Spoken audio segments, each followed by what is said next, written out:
ragazzi, è stata molto dura quest'anno, ma abbiamo messo sotto la corazzata Vicenza. Quelli che dovevano vincere il campionato li abbiamo messi sotto grazie a questi ragazzi meravigliosi.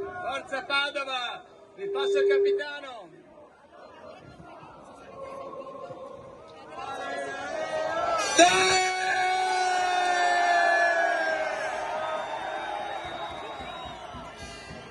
Ragazzi, abbiamo fatto la storia, quindi stasera e tutta la settimana festeggiamo insieme!